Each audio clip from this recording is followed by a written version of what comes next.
Good morning, good morning, good morning. How we doing? Dr. T here. What's going on?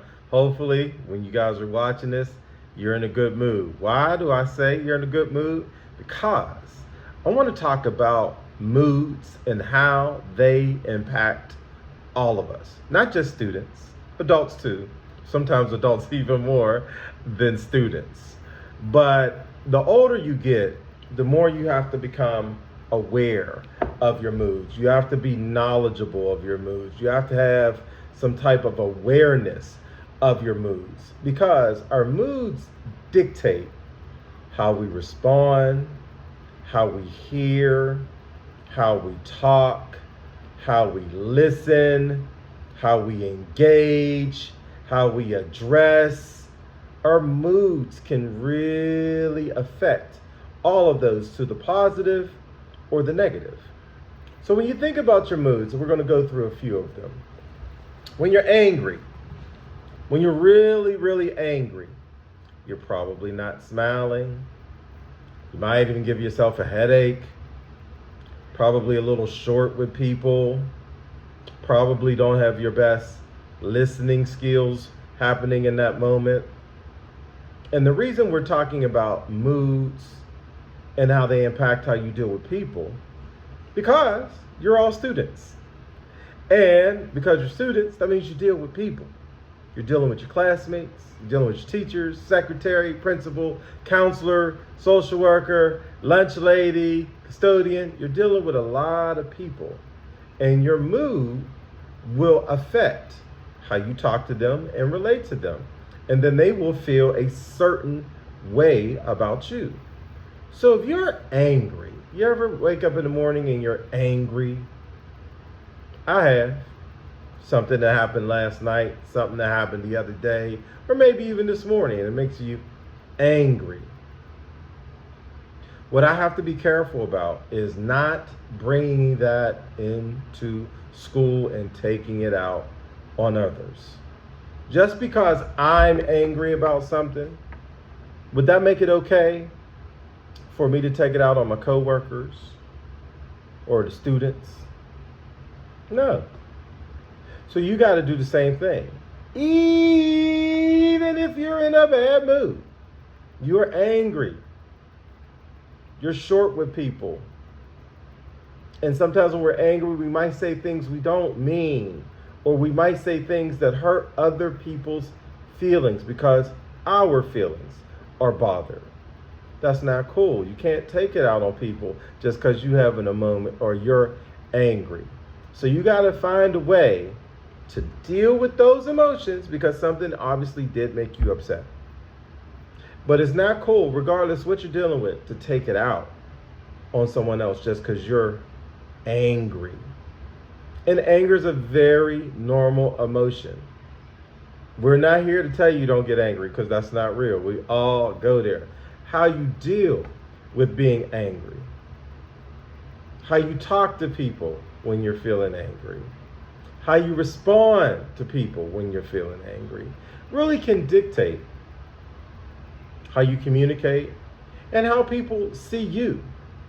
If you're an angry person all the time and that causes you to be mean and say mean things or say things about people, do you think people want to be around you?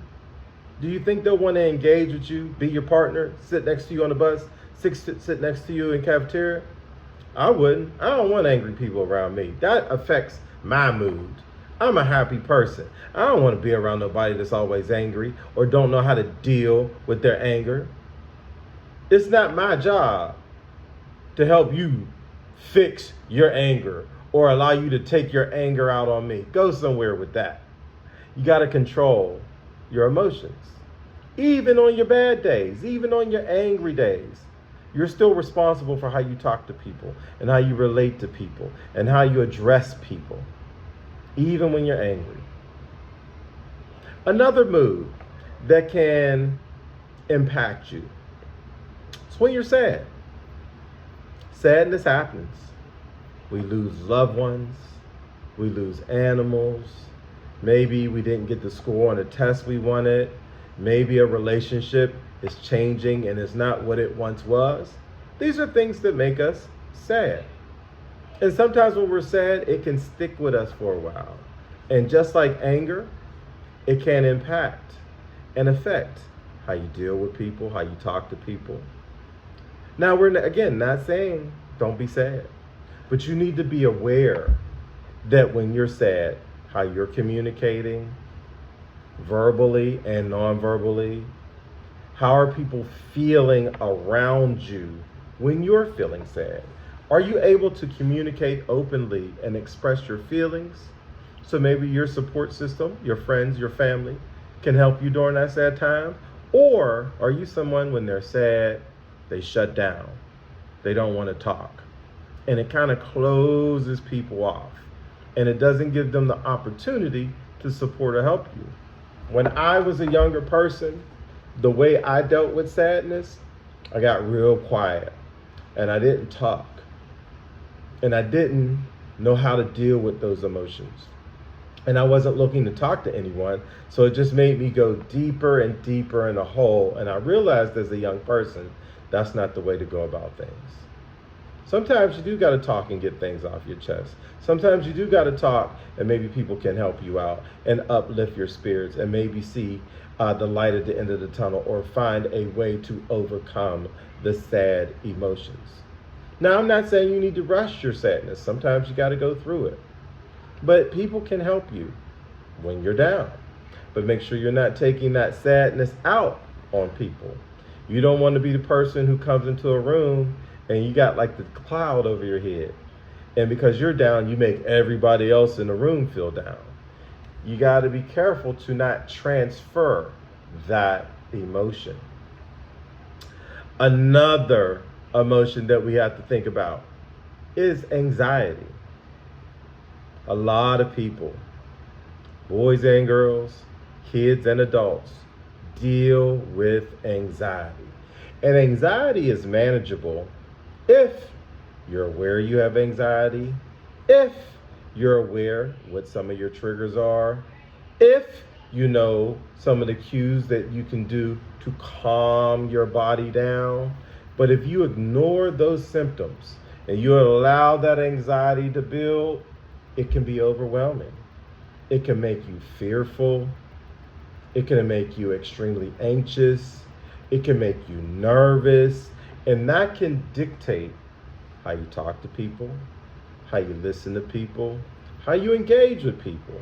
So it's important that if you are someone who's dealing with anxiety, you got to know what are some of the things that make you anxious. This is important.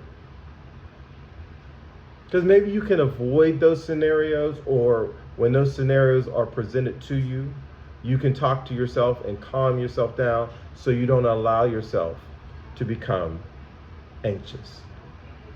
Conversely, when you see your classmates and you can tell when they get in on the bus in the morning, they had a bad morning, and they're angry, or they're sad, or they're anxious.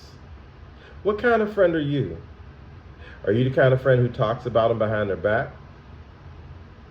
Are you the kind of friend that makes fun of them?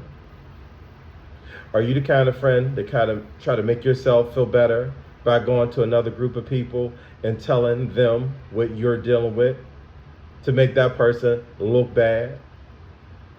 Or do you go to your friend who you can tell is angry and try to help them with their mood? Do you go to your friend who you can tell is sad and try to help them with their mood? Do you go to your friend who you can tell is anxious and try to support them and help them with their mood?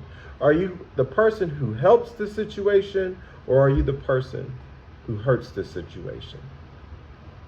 And the reason I'm talking about these emotions, we get to know students over the years. And it is interesting because we'll have someone come in and say, this person has done this to me and it has made me feel this way. And then as teachers and as school counselors and principals and cafeteria staff, we'll go investigate and we'll talk to that other person.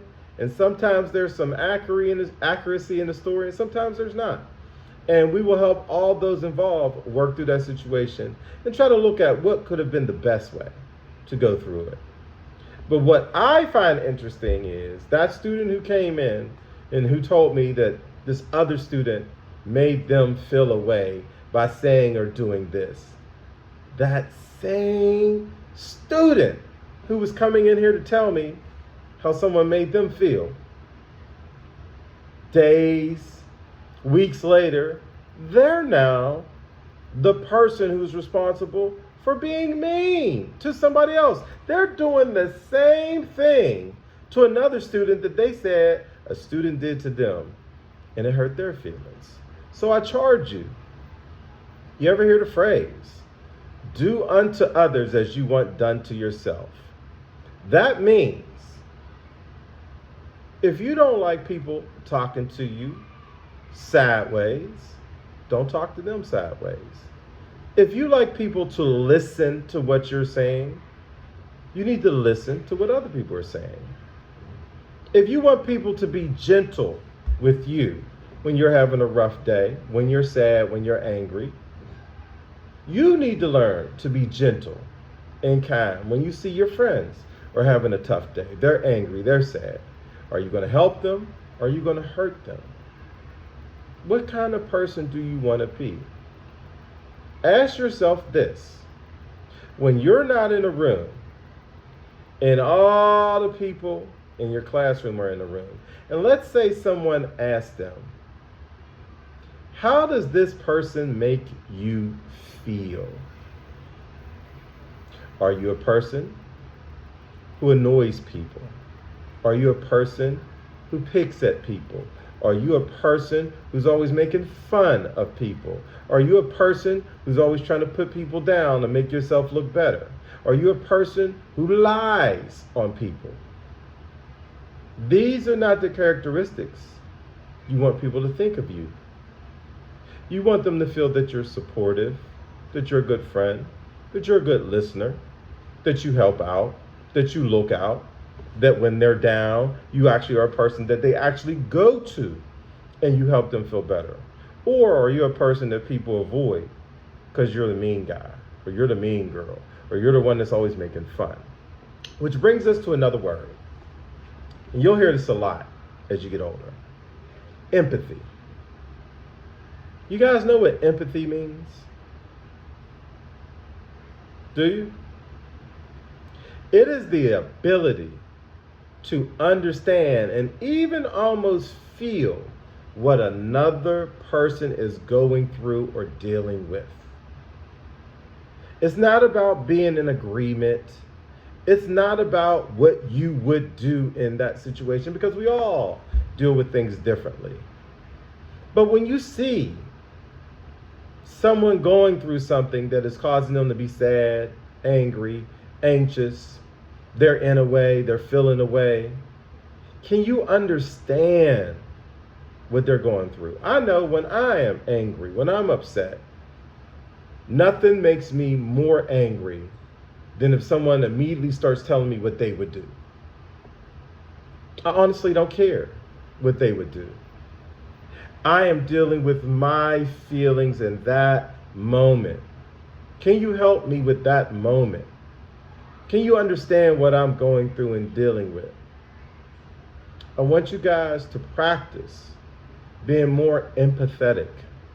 That is understanding what other people are going through. It costs you nothing to be kind. It costs you nothing to sit and listen. It costs you nothing to support. Don't be the mean kid. You know what bothers me, or the type of student that bothers me the most? The one who tries to gain favor or get laughs or be the comedian by making fun of someone when they're down to others. It actually doesn't make you look cool, doesn't make you look right. It's not a good look at all, honestly. That's called not being a good person. That's all it is. It ain't cute, it ain't funny. It's called not being a good person. Do a better job of understanding what people are dealing with, how they're coping with it, and then ask yourself, how can I help that person? How can I be a support to that person? Doesn't matter if you're rich or poor. Doesn't matter if you're tall or short. Doesn't matter if you're athletic, not athletic. I could go through the list. The thing that matters the most, and this is not just to students, this is for adults too. Are you a good person? Let's be supportive of one another. Let's stop trying to be the comedian. Let's do a better job of listening.